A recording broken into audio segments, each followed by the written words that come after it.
Assalamualaikum warahmatullahi wabarakatuh. Halo semuanya, perkenalkan saya Kisti Amalinda dari UPBJJ Universitas Terbuka Banjarmasin dengan NIM 056005342. Pada video kali ini saya akan menjawab soal tugas 2 mata kuliah Dasar-Dasar Penyuluhan, yaitu tentang pengertian komunikasi secara umum, pengertian komunikasi dalam konteks penyuluhan, cara penyuluh mengefektifkan komunikasi, dan pemaparan hasil pengamatan saya dalam kegiatan penyuluhan yang ada di wilayah sekitar saya.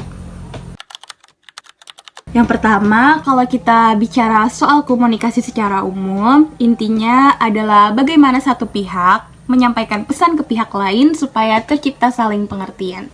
Nah, dalam konteks penyuluhan pertanian, komunikasi itu berarti proses penyampaian informasi atau inovasi dari penyuluh kepada petani, supaya mereka bukan hanya tahu, tapi juga mau dan mampu menerapkannya.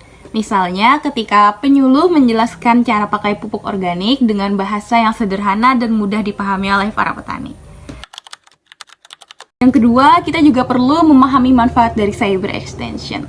Apa itu cyber extension? Cyber extension itu adalah sistem informasi pertanian berbasis internet. Cyber extension ini juga sangat membantu para penyuluh dalam menyebarkan informasi karena jangkauannya yang lebih luas. Informasi bisa sampai lebih cepat dan petani pun bisa mengakses materi kapanpun yang mereka butuhkan. Contohnya, penyuluh bisa mengunggah video tentang cara budidaya cabai rawit dan petani dari daerah lain pun tetap bisa belajar walaupun tidak hadir di kegiatan penyuluhan. Yang ketiga, agar komunikasi penyuluh makin efektif.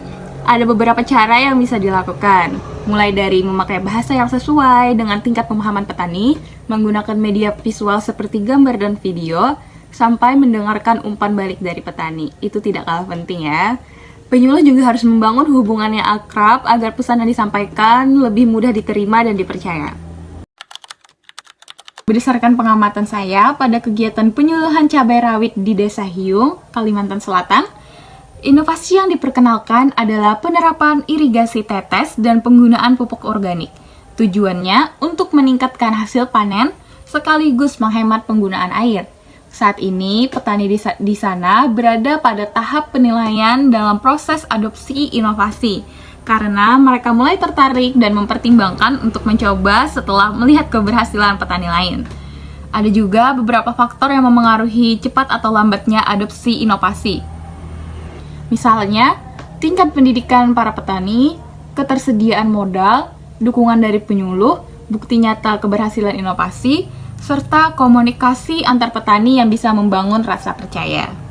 Jadi, bisa kita simpulkan bahwa komunikasi yang efektif ditambah dukungan teknologi seperti cyber extension punya peran penting dalam mempercepat proses adopsi inovasi. Dengan begitu, pertanian di daerah seperti Desa Hiung bisa terus berkembang dan semakin berdaya saing. Demikian jawaban tugas 2 dan penjelasan singkat dari saya. Saya menyadari bahwa penyampaian jawaban tugas 2 ini masih jauh dari kata sempurna. Saya ucapkan terima kasih karena telah menonton dan menyimak video saya hingga akhir. Saya akhiri dengan wassalamualaikum warahmatullahi wabarakatuh.